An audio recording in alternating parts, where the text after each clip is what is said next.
माननीय chairman sir, बहुत बहुत धन्यवाद। कोरोना के इस महत्वपूर्ण और गंभीर विषय पर आपने मुझे अनुमति दी मेरे विचार व्यक्त करने के लिए। 24 मार्च को आदरणीय प्रधानमंत्री जी ने रात को 8 बजे लॉकडाउन घोषित कर दिया और रात को कहा कि 12 बजे से लेकर लॉकडाउन शुरू होगा। 4 घंटे में मुंबई जैसे शहरों में हम अपने सामने देख रहे, रास्ते पर लोग आ गए, स्तंभित थे, समझ भी नहीं आ रहा था क्या करे क्या नहीं, आगे चलकर क्या होने वाला है। ये भीड़, मतलब जो आपने मानवीय अंतर रखने की, सोशल डिस्टेंस रखने की जो बात आ गई, उसकी धज्जी उसी दिन उड़ गई। उसके बाद में जो हुआ आपके सामने, सभी देश के सामने है। लेकिन सबसे बड़ी बात हुई, लॉकडाउन करने के बाद में मुंबई सबसे पहला शहर था जो संक्रमित होने लगा। और जब ये घोषणा की थी उस वक्त अगर समय देते तो लोगों को उपलब्धि होती कि गांव जाए, कहाँ जाना है कहाँ नहीं जाना। रेल की सेवा अगर उपलब्ध करते तो उस वक्त आज जो हम लोग, सैकड़ों में आंकड़ा था मुंबई शहर में, आज जो हम लोग देख रहे हैं लाखों में आंकड़ा, वो उस वक्त नहीं होता। लेकिन दुर्भाग्यवश रेल की सेवा उपलब्ध नहीं हुई। चेयरमैन सर, सबसे बड़ी बात है, हिंदुस्तान पाकिस्तान का विभाजन हुआ, उस वक्त जितने लोग नहीं गए होंगे रास्ते पर, उतने लोग भीड़ में मुंबई शहर के रास्ते पर आए, अपने अपने गांव में जाने के लिए चलने लगे। केंद्र की सरकार उस वक्त जो ध्यान देना चाहिए था, खास करके रेल की सेवा उपलब्ध करने के लिए, वो करी नहीं। और उसके बाद में जो हुआ, आप जानते हो कि पटरी पे बैठे, खाने के लिए बैठे हुए लोग भी रेल के गाड़ी के नीचे आकर मर गए। कितनी मौतें हुई, घर जाकर चलकर जाते हुए लोग मरे। और ये जो हुआ, ये कहीं ना कहीं गलतियां हुई है, हमसे भी ये गलती हुई। और बाद में जब रेल शुरू कर दी तो उनको पैसे भरवाने लगे। बाद में बोले राज्य की सरकार, मेरे राज्य की सरकार ने 80 करोड़ रुपया उसमें खर्चा किया और हमारे प्रवासी मजदूरों को अपने अपने घर तक भेजा। सभापति महोदय, चेयरमैन सर, कि इस स्थिति में प्रवासी मजदूर गए। उसके बाद में आदरणीय प्रधानमंत्री जी ने कहा, तालियां बजाओ, थालियां बजाओ, दिया लगाओ। हमने सब कुछ किया, हमें विश्वास था प्रधानमंत्री पर, और आज भी है कि वो जो कुछ कहे, उनका उद्देश्य अगर सही है, उद्देश्य क्या है, कोरोना मुक्ति करना है, लोगों को चालना देना है, लोगों को ऊर्जा देना है कि इससे लड़ना है, उस ऊर्जा के तहत देकर हम साथ गए। मुंबई महाराष्ट्र में हालात तब तक बिगड़ने लगी, और इतनी बिगड़ने लगी कि उस वक्त हमारे मुख्यमंत्री जिंदगी भर कहीं न कभी नगर सेवक हुए, न कभी विधायक हुए, और ऐसे मुख्यमंत्री महाराष्ट्र में आए थे। लेकिन उनकी जनता के साथ जो संवाद उन्होंने किया, वो उन्होंने लोगों के हृदय सिंहासन पर जाकर बैठे। उन्होंने कहा कि भैया छोटी छोटी चीजें, इतनी, मतलब जो परिवार का मुखिया कहता है उस तरह से वो अपने सारे राज्य की जनता को समझाते थे। हाथ धो लो भैया, मुख पट्टी लगाओ, घर के बाहर न निकलो, अगर जरूरत पड़े तो ही घर के बाहर निकलो।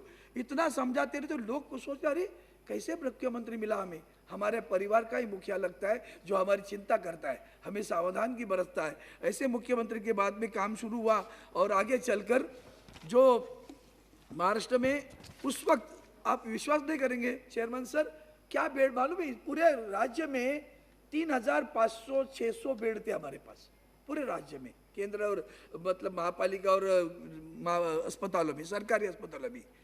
पहला आक्रमण हुआ हमारे वर्ली में, और वो वर्ली ऐसा, जो वर्ली हमारे विधायक, हमारे युवा नेता और आज के पर्यावरण राज्य के मंत्री आदित्य जी ठाकरे जी का चुनाव क्षेत्र। अब वो आक्रमण होने के बाद में तो समझ में नहीं आया, घनी बस्तियां हैं, झुग्गी झोपड़ियां हैं, एक आदमी को हुआ पता नहीं चला, इतना फैला हुआ कि पूछो मत। तब जाकर वो हमारे आदित्य जी आगे आए, उन्होंने नेतृत्व किया, महापालिका के अधिकारी, पुलिस कर्मचारी, doctor, nurses, ward boy, ambulance सेवा देने वाले लोग, सभी लोग आए और मदद करने। उन्होंने कंटेनमेंट जोन कर दिया, प्रतिबंधित क्षेत्र कर दिया, और दस्तक लगाई हर घर पर।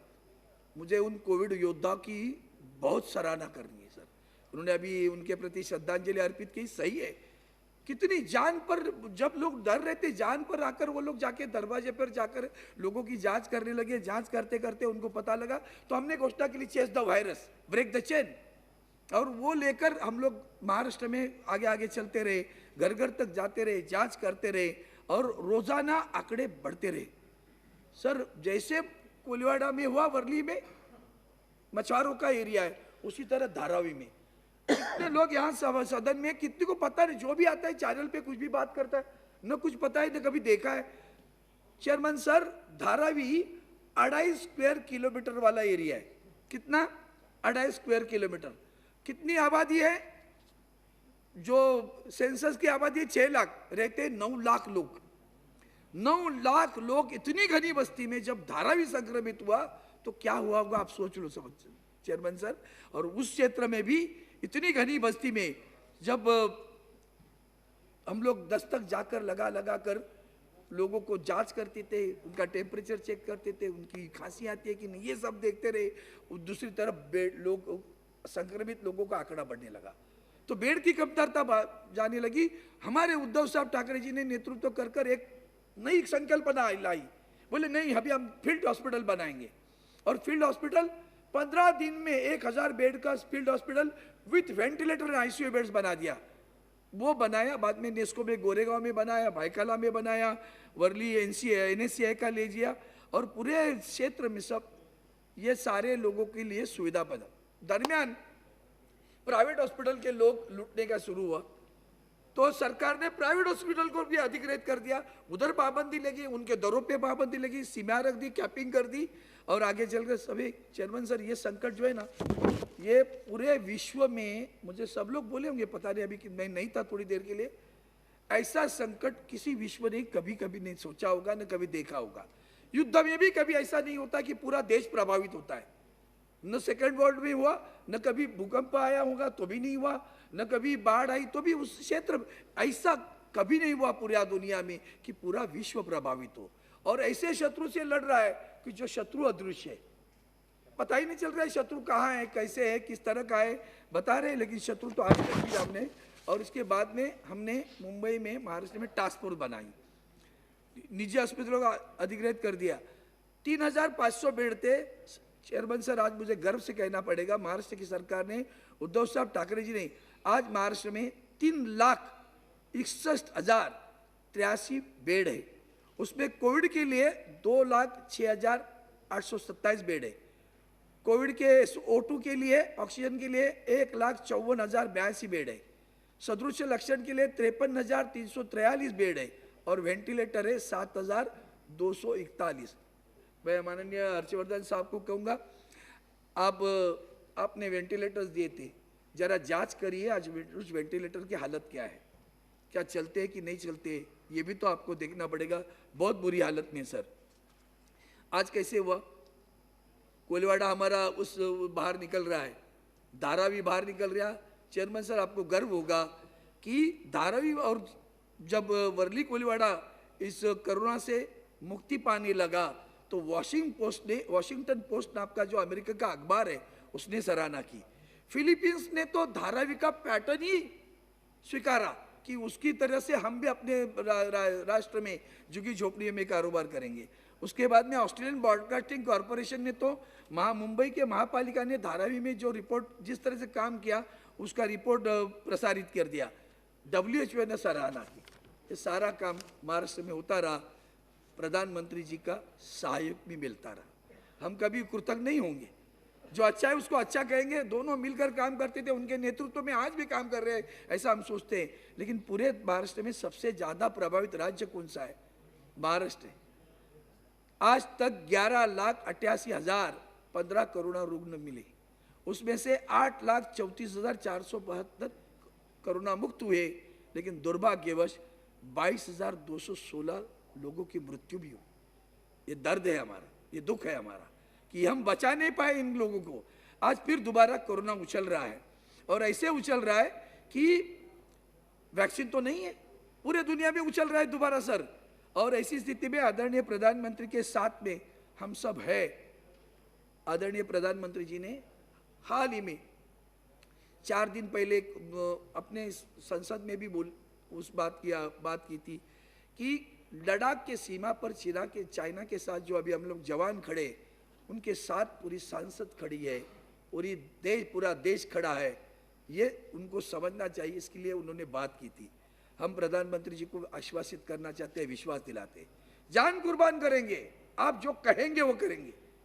लद्दाख की सीमा पर जैसा वो संकट है ना, उसी तरह सीमा के अंतर कोरोना के भी संकट है, उसमें भी आप नेतृत्व कर रहे, वो भी आपका ही परिवार है, और उस नेतृत्व में आप हम आपसे अपेक्षा करते कि कोरोना के संकट में भी जिस तरह आप वहाँ कहते हैं लोगों को इकट्ठा रहे, तो हम यहाँ भी इकट्ठा आना चाहिए। दुर्भाग्य की बात है, दुख की बात है, दर्द की बात है, जो सरकार हमें शुरुआत में पीपी किट देती थी, वेंटिलेटर देती थी, पता नहीं क्या हुआ डॉक्टर हर्षवर्धन साहब कि आपने घोषित कर दिया कि मार्च के आगे चलकर हम लोग ये उपकरणों की सहायता नहीं करेंगे। नो प्लीज, पता अभी 1-1.5-2 मिनट में 1.5 से 2 जी मिनट जी राज्य की सरकार को आपने सारी चीजें देने की बदे मुझे नहीं समझ आता कि प्रधानमंत्री जी की हमारे जहाँ जहाँ भाजपा की सरकार, राज्य सरकारें नहीं है, क्या वहाँ की जनता प्रधानमंत्री की करुणा के लिए, ममता के लिए वंचित रहेगी? उसके उपकरणों के लिए वंचित रहेगी? दवाओं के लिए वंचित रहेगी? ये किस तरह की सोच है, मुझे समझ में आता है। और ये जब आप नहीं कर रहे, एक तरफ तो आप कहते हो कि ये साहित्य नहीं देंगे, उपकरण नहीं देंगे, दूसरी तरफ जीएसटी भी नहीं दे रहे हो, और अब आत्मनिर्भरता की बात करते हैं। ये आत्मनिर्भरता कैसी होगी, कैसे राज्य सरकार काम करेगी? आप ही बताओ चेयरमैन सर, ना आप हमारी बकाया राशि देते हो, ना आप हमें साहित्य देते हो। ये अच्छी राजनीति नहीं है, ये नीति भी अच्छी नहीं, न राजनीति भी अच्छी नहीं। हो सकती है तो थोड़ी सी अनीति है। मैं आपको प्रार्थना करता हूँ, आत्मनिर्भरता से आत्मवंचना न करो। मैं आपसे प्रार्थना करता हूँ कि ये न करते, हम सब मिलकर ये लड़ाई लड़ाएंगे। साथी हाथ बढ़ाना, साथी रही, एक अकेला थक जाए तो मिलकर बोझ उठाना। हम मिलकर बोझ उठाना चाहते हैं। एक ही बात, एक सेकंड में एक ही बात करता हूँ, ये मिलकर जब बोझ उठाना चाहते हैं तो हम चाहते हैं कि प्रधानमंत्री जी फिर दोबारा इसका नेतृत्व करें। और ये इस तरह से कि आज क्या हुआ है, सेवा देने वाले लोग थक गए, लोग भी थक गए हैं। कोरोना नहीं थका, कोरोना नहीं थक गया है, हम लोग थक गए हैं। इसलिए हमारे उद्धव साहब ने घोषणा की है, मेरा परिवार मेरी जिम्मेदारी। मैं ये घोषणा कितनी अच्छी है कि हर एक जन अपनी अपनी परिवार की सुरक्षा करे तो देश की सुरक्षा होगी। और हमारे प्रधानमंत्री के लिए तो पूरा देश उनका परिवार है और उनके परिवार के हम सदस्य हैं। हम उनसे प्रार्थना करते हैं कि आने वाले दिनों में ये अन्य राज्यों के साथ जो सावत्र क्या बोलते हैं उसको वो जो भाव आपने रखा है, सौतेला भाव, वो सौतेला भाव न रखे। वो भी आपके बच्चे, वो भी आपकी राज्य, राजीव रंजन सिंह जी, वो भी हिंदुस्तान की जनता है, उनके पास भी उस परिवार के मुखिया तरह ममता भाव से देखे और हमें सहायता करे। इतना ही कहकर मैं अपने विचारों को सीमित करता हूँ। धन्यवाद। सब होते होते जय हिंद, जय माता।